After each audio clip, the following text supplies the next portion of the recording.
Tara mga idol, panoorin natin itong mga idol, yung ginawa nilang yung gripo na sobrang hina o kung paano palakasin yung turo niya.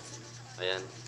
Dito gagamit sila ng plastic bottle ng ng soft drinks no. Mhm. Dalawa yung ginamit.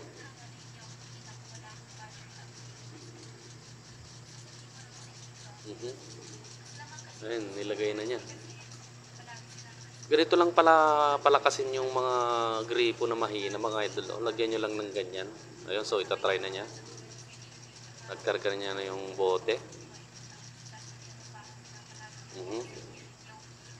Oo. Ang lakas ng gripo, ang lakas ng pressure oh. Ganyan lang pala gawin mo para lumakas yung tulo ng gripo mo oh. Ang galing naman ng idea niya no. Ayan. So, meron na tayong idea kung paano natin palakasin yung gripo natin na mahina yung tulo. Ang lupet!